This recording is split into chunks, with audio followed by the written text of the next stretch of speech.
So now we need to come down and create a watermark height and also a watermark width value.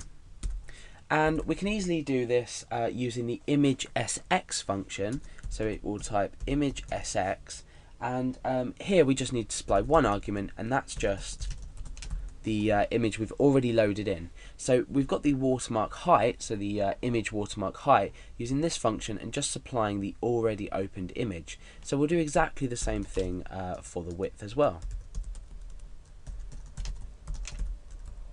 Okay, so now we've successfully loaded in the watermark and the watermark height and width from this watermark that we've already created. We've basically here created a new image file in GD, but from this. So we've almost duplicated the file, if you like. Okay, so the next thing to do is set up our canvas. Now we need to set up our canvas by basically using our image create true color function, and that's going to go inside a variable called image. So the function we need to use is image create true color, and we need to supply this with two values, and that is going to be watermark height. In fact, it's the width first, so we're always taking a width first, and watermark height. Now we're going to redefine the same variable, and we're going to say image create from JPEG. So this is the important part. We're creating the image from our source. So remember up here we called our value source, or the value that we're reading in source. So we can just pop in source there. So you can see now why I created this variable. It's a lot easier than keep referencing this long, if you like, get method way of reading in a value. So now what we need to do is get the image size. So by image size I mean the image as in the phone image that I showed you earlier. This is the size of the source image that we're loading in using this line here. So what we want to do is we want to create a new variable. So we'll name it properly. We'll call it image underscore size, and we're going to be using a function called get image size.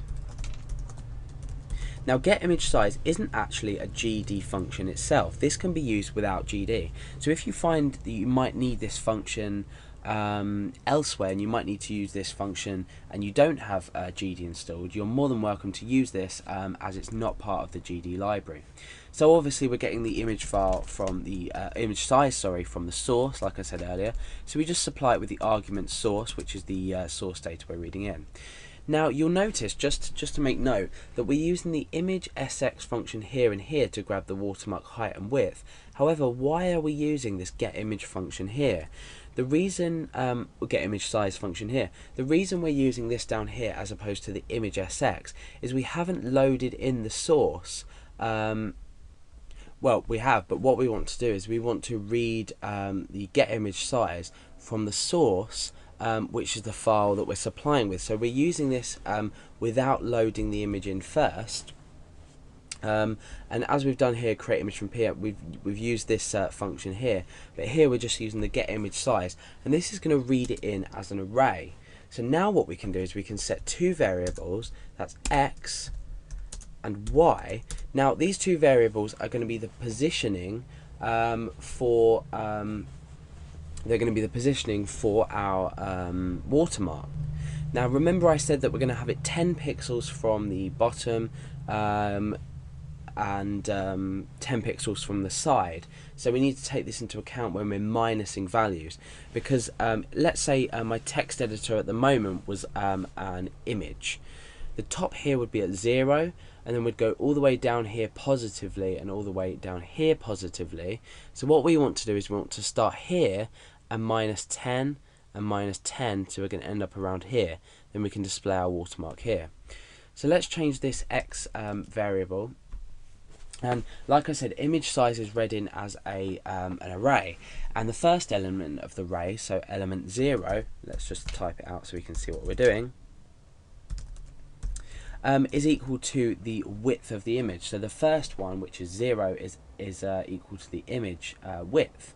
So now what we can do is say the image width overall minus the watermark width, Remember, we got the watermark height and width over here earlier.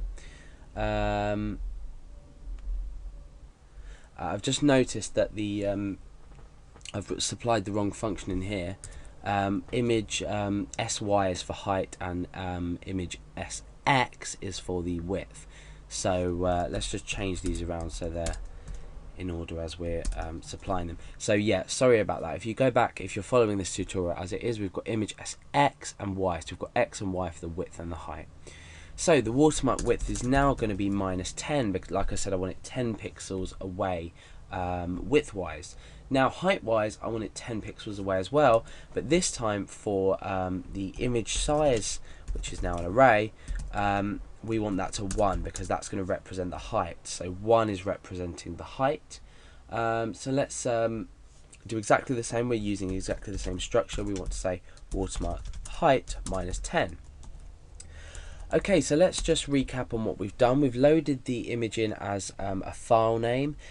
We've created the logo, which is the watermark, evidently. We've created that in from a PNG file, because we're using a PNG file. We've grabbed the width and the height of the watermark, so we can do things with it down here.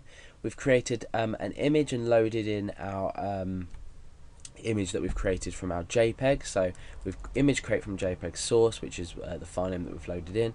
We've grabbed the image size, and we've created the X and Y position for the watermark, which is 10 pixels away from the edge of the image.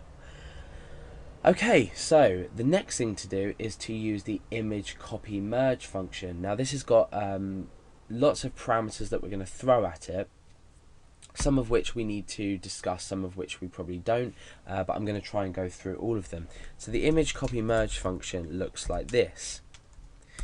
Now what is this function going to do? This function is responsible for taking one image and basically merging it with another image, and we're going to say we're going to give the parameters to this function of how we want to merge, and by merging we're doing exactly the same thing as applying a watermark onto our image.